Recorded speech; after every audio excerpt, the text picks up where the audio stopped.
నేను ఈ వీడియోలో గేట్ మ్యాన్ ఇప్పుడు తక్కువ చేయాలనుకోలేదు. ఎందుకంటే నేను ట్రాక్ మ్యాన్‌గా చేసినప్పుడు నేను కూడా ఎప్పుడో ఒక రోజు గేట్‌లో అవ్వాలిరా.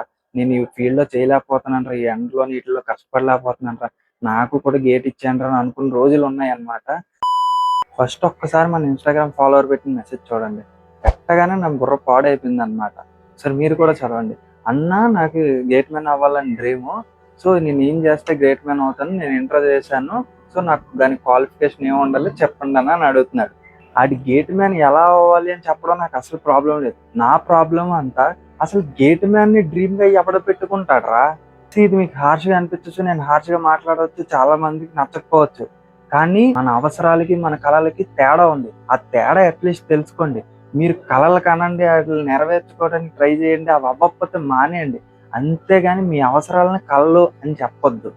నువ్వు బతకడానికి నీకు డబ్బులు అవసరం, ఒక జాబ్ అవసరం అంతే. కానీ కళ అనేది వేరు. అది ఔట్ ఆఫ్ ఇంట్రెస్ట్ వస్తదన్నమాట. సో లోకో పైలట్ చాలా మందికి డ్రీమ్‌గా ఉంటది. ఎందుకంటే అదొక స్పెషల్ ఐడెంటిటీలా ఉంటది. అండ్ చాలా తక్కువ మంది చేస్తారన్నమాట. రేరెస్ట్ ఆఫ్ ద రేరెస్ట్ లాగా. అంటే ఇండియన్ పాపులేషన్ ఎంత తీసుకున్నా అందులో చాలా తక్కువ మందికి ఆ ఛాన్స్ వస్తది. ఎందుకంటే మెడికల్ స్టాండర్డ్స్ చాలా ఉండవు. సో ఇవన్నీ కన్సిడర్ చేసుకొని. కానీ ఒక గేట్ మ్యాన్ గాని, ఒక ట్రాక్ మ్యాన్ గాని, ఒక పాయింట్స్ మ్యాన్ గాని ఇలా ఏవైనా అవ్వండి. ఒక లెవెల్ 1 జాబ్స్. నేను లోకో పైలట్ ఏం హై లెవెల్ జాబ్ అనట్లేదు. లోకో పైలట్ యూనిక్ జాబ్స్‌లో ఒకటి. అది మనం ఒప్పుకోవాల్సిందే. బాగుంటదా? బాగోదా? ఇవన్నీ పక్కన పెట్టండి. కానీ యూనిక్ జాబ్స్‌లో అది కూడా ఒకటే కదా! కానీ ఈ గేట్ మ్యాన్ మిగతా జాబ్స్ గ్రూప్ డిలో చాలా జాబ్స్ ఉంటాయి. అవన్నీ యూనిక్ జాబ్స్ కాదు. కానీ అవన్నీ మన అవసరాలు తీరుస్తాయి. అన్న నీ వీడియోస్ ఎక్కువ రైల్వేకి నెగెటివ్‌గానే ఉంటున్నాయి. మోటివేషన్ రావట్లేదు. లైక్ మాకు చదవాలని ఇంట్రెస్ట్ పోతుంది నీ వల్ల అని ప్రతి ఒక్కడు కామెంట్ చేస్తున్నాడు. కానీ ఒక్కడైనా సరే ఆలోచించాడా? లైక్ ఇప్పుడు చెప్తాను, మోటివేట్ చేస్తాను. గేట్ మ్యాన్ తోపు జాబ్ రా, సూపర్ జాబ్ రా, లేదా ట్రాక్ మ్యాన్ ఫుల్ మోటివేషన్ ఇచ్చి ఒక 10 వీడియోలు చేస్తాను. అట్ ది ఎండ్ నువ్వు ఆ జాబ్‌లోకి జాయిన్ అయ్యాక రియాలిటీ తెలుసుకోకపోతే రోజు ఏడుస్తావు. సో నేను రియాలిటీ తెలుసుకోమని రోజు చెప్తాను. అసలు నేను వీడియోస్‌లో నెగెటివ్‌గా ఎందుకు ఎక్కువ చెప్తున్నాను అంటే, మనందరం మన కలల్ని, మన డ్రీమ్స్‌ని ఇవన్నిటిని చంపుకొని సోషల్ ప్రెషర్ లేదా ఫ్యామిలీస్ కోసం మనం కష్టపడి గవర్నమెంట్ జాబులు కొడతా ఉంటే, అలాంటిది లో క్యాడర్ జాబ్స్‌నే నీ డ్రీమ్‌లా పెట్టుకోవాలి అని నేనెందుకు అనుకుంటాను? మీకెందుకు చెప్పాలనుకుంటాను? మీకెప్పుడు అర్థమవుద్దో నాకు తెలీదు. సో నా మెయిన్ ఉద్దేశం రియాలిటీలు చెప్పడం. మీలో కొంచెమైనా చేంజ్ వచ్చి మీరు బెటర్ పొజిషన్‌కి వెళ్తారనేసి. అట్లీస్ట్ నేను చెప్పిన మీరేలా ఎవరో ఒకడు చేస్తాడు కదా! సో అది ఈ వీడియోలో నేను గేట్ మ్యాన్ ఎలా ఉంటది? ఏం చేస్తాడు? అసలు ఆడికి సాలరీ ఎంతొస్తది? ఇవన్నీ డిస్కస్ చేద్దాం. వీడియోలోకి వెళ్ళిపోదాం.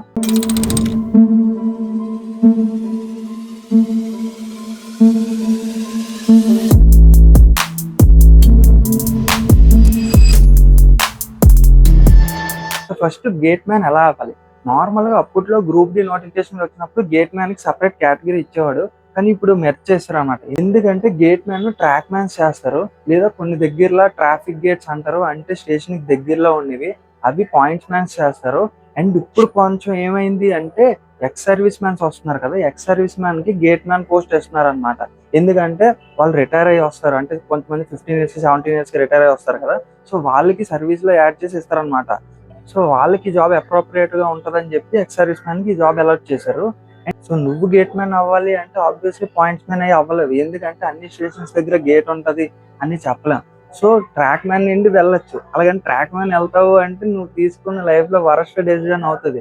ఎందుకంటే ఎవడైనా ఒక జాబ్ సంపాదించి ఒక గ్రూప్ డి లాంటి పెద్ద నోటిఫికేషన్ అంటే పెద్దది, ఇన్ మై కేస్ వేకెన్సీస్ ఎక్కువ, అలాంటి పెద్దది ఎక్కువ కాంపిటీషన్ మీద కొట్టాక నువ్వు మంచి పోస్ట్‌కి వెళ్ళాలి అనుకుంటావు గానీ, అందులో అందరూ లీస్ట్ సెలెక్ట్ చేసుకునే పోస్ట్‌కి ఎందుకు వెళ్ళాలనుకుంటావు?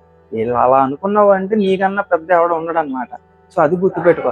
సరే అంతా కష్టపడి ట్రాక్ మ్యాన్ అయ్యి జాయిన్ అయిపోయి అన్న నాకు గేట్ ఇచ్చేయండి అన్న నువ్వు అడిగితే అక్కడ ఎవడు నీకు ఇవ్వడు. ఎందుకంటే అన్ని ప్లేసెస్ లోని గేట్స్ ఉండవు. నువ్వు పడిన గ్యాంగ్ ఉంటదన్నమాట. నువ్వు పడిన వర్క్ ప్లేస్ ఆ స్టేషన్ లో గేట్ ఉందా లేదా అంటే మీరు వర్క్ చేసే జ్యూరిడిక్షన్ అని అంటారు. ఆ జ్యూరిడిక్షన్ అంటే నువ్వు పలానా ఒక 5 కిలోమీటర్లు 10 కిలోమీటర్లు మీ గ్యాంగ్ ఎంత వర్క్ చేస్తుందో అంతట్లో నీ గేట్ ఉంటే నీకు గేట్ ట్రైనింగ్ ఇచ్చి పంపిస్తారు. లేదా ఆ సెక్షన్ మొత్తంలో గేట్ మ్యాన్స్ ఎక్కడైనా తక్కువ అయ్యారు అంటే డెప్యూటీ కింద నార్మల్ గా పంపిస్తారు అనమాట నిన్ను. అంతే తప్ప పర్మనెంట్ గేట్ మ్యాన్ ఇచ్చేయండి అంటే ఎక్కడ అవ్వదు.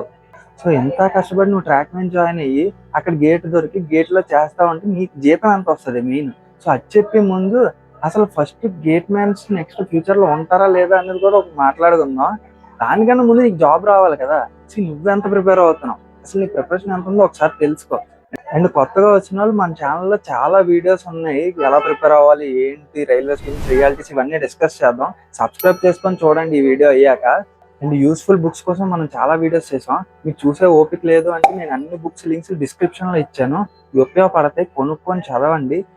అంతేకాకుండా మనకు వాస్వాల్ బుక్స్ లో అయితే వాళ్ళు 30% డిస్కౌంట్ ఇస్తారు. మన కూపన్ కోడ్ MANU10 ఎంటర్ చేస్తే ఎక్స్ట్రా 10% డిస్కౌంట్ వస్తుంది అనమాట ఫ్లాట్. సో ఒకసారి పర్చేస్ చేసుకుంటే ఆ బుక్స్ చాలా యూజ్ అవుతాయి. నేను కూడా ఎన్టీపీసీకి అవే వాడుతున్నాను. సో ప్రిపరేషన్ అనేది ఎర్లీగా స్టార్ట్ చేయండి. అండ్ ఈ ఫ్యూచర్ లో గేట్స్ ఉంటాయా లేదా చెప్పాలి అంటే, అండ్ రైల్వే అయితే ఫ్యూచర్ లో గేట్స్ అన్ని తీసేయాలని చూస్తుంది అనమాట. దాని వల్ల రైల్వేస్ చాలా ప్రాబ్లమ్స్ ఉన్నాయి. అంటే ఇప్పుడు స్టాఫ్ ని పెట్టాలి అక్కడ, పైగా పబ్లిక్ తోటి చాలా ట్రాఫిక్ ప్రాబ్లమ్స్. ఇప్పుడు ట్రైన్ ఏదైనా ఆగిపోతుంది, ట్రైన్ ఒక గూడ్స్ వెళ్ళిందంటే చాలా సేపు ట్రాఫిక్ ఆపేయాలి, మెయిన్ లొకేషన్స్ లో చాలా ప్రాబ్లం అవుతుంది. సో ఇవన్నీ తగ్గించడానికి ఒక అండర్ టన్నల్ అనేది ఎడుతుంది. మీరు చాలా మంది చూసే ఉంటారు, క్రోర్స్ లో అవుతున్నాయి దానికి కాంట్రాక్ట్. ఇప్పుడు విలేజెస్ లో అయితే కాంట్రాక్ట్ తక్కువ అవుతుంది, కానీ పెద్ద పెద్ద సిటీస్ లో అండర్ టన్నల్ వేయాలి అంటే రోడ్డు ఇవన్నీ చాలా కొట్టాల్సి వస్తుంది, పబ్లిక్ కి చాలా ఇబ్బంది అవుతుంది. సో ఇవన్నీ చేస్తుంది అనమాట రైల్వే. మోస్ట్లీ ఫ్యూచర్ లో గేట్సే ఉండవు, అసలు గేట్ మీద జాబే ఉండదు, ఇవన్నీ తీసేస్తారనమాట. ఎక్కడో కొన్ని దగ్గరలో ఉండొచ్చు అంతే తప్ప పర్మనెంట్ గా ఉండదు. నాకు తెలిసి మీ అందరూ శాలరీ ఎంత చెప్తాను, శాలరీ స్లిప్ లో ఎంత ఉంది, శాలరీ అసలు ఎంత వస్తుందని వెయిట్ చేస్తున్నారని.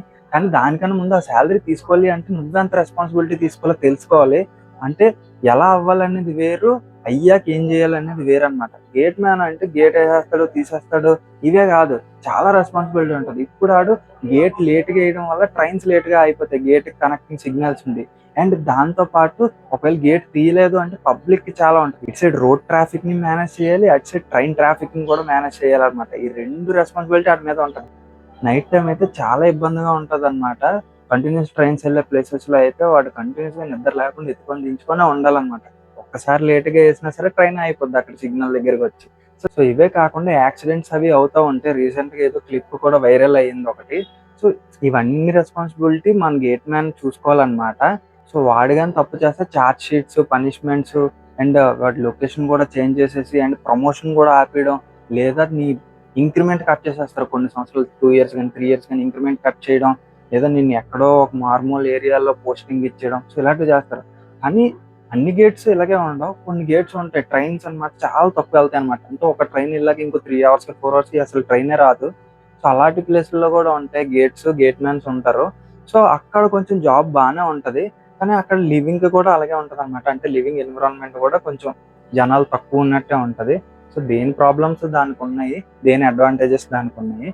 సో నేను ఇప్పుడు ఒక శాలరీ స్లిప్ చూపిస్తాను. తను నా ఫ్రెండ్, నేను తను ట్రాక్ మ్యాన్ ఒకేసారి జాయిన్ అయ్యాము. తను కూడా గేట్ లో పనిచేస్తున్నాడు అనమాట. సో అక్కడ గేట్ స్టాఫ్ తక్కువ ఉండడం వల్ల తినే పర్మనెంట్ గా గేట్ లో చేస్తున్నాడు అనమాట. అది పర్మనెంట్ అన్నాను కదా, ఇంకా లైఫ్ లాంగ్ గేట్ లోనే ఉంటాడంటే కాదు. సో తిను ట్రాక్ మ్యాన్ పనులకు వాడతారు, గేట్లకి వాడతారు అనమాట. సో ఇప్పుడు మాత్రం కంటిన్యూస్ గా గేట్ లోనే వర్క్ చేస్తున్నాడు. శాలరీ మాత్రం ట్రాక్ మ్యాన్ గేట్ లో చేస్తే ఎంత శాలరీ వస్తుందో అంతే వస్తుంది. సో ఇక్కడ డిస్ప్లే చేస్తున్నాను చూడండి, 34,000 ప్లస్ వస్తుంది. అంటే 34,000 కన్నా ఇంకొంచెం ఎక్కువ వస్తుంది. సో తిను 2 years ఎక్స్పీరియన్స్డ్. సో బేసిక్ అనేది కొంచెం ఎక్కువ ఉంది, నార్మల్ గా అయితే 18,000. ఎంతైనా సరే నీకు 30,000 ప్లస్ వస్తుంది. సో 30,000 ప్లస్ 10th క్వాలిఫికేషన్స్ తో వెరీ గుడ్ అనమాట శాలరీ. ఎందుకంటే ఏ ప్రైవేట్ జాబ్ లో కూడా ఎవరు, నువ్వు ఇప్పుడు 10th క్వాలిఫికేషన్ మీద వెళ్ళి నాకు జాబ్ కావాలంటే 30,000 ఎవరెవరు. అండ్ ఇంకా 8 కమిషన్ వచ్చాక ఇది 50+ కూడా వెళ్ళొచ్చు. సో ఇప్పుడు 10th క్వాలిఫికేషన్ తో 50+ శాలరీ అంటే ఎక్కువే. ఈ శాలరీ స్లిప్ లో ఇంకా చాలా అలవెన్సెస్ ఉన్నాయి. సో గేట్ కీపర్ అలవెన్స్ అనేసి, చాలా రిస్క్ అలవెన్స్, ట్రాక్ మ్యాన్ది. సో ఇవన్నీ కలిపి ఎంత వస్తుంది అనమాట. మీరు ఒకటి గుర్తు పెట్టుకోవాల్సింది ఏంటి అంటే, ఇది మాత్రం గోల్ గా పెట్టుకోవద్దు. ఇది మీ అవసరాలు తీర్చే జాబు అంతే తప్ప ఇదే మీ గోల్, ఇదే మీ లక్ష్యం, ఇది సాధించేస్తే నువ్వు ఏదో అయిపోతావు అని ఎప్పుడు పెట్టుకోక మావా. నీకు డబ్బులు అవసరం, నీ ఫ్యామిలీ కోసం నువ్వు చెయ్యాలి.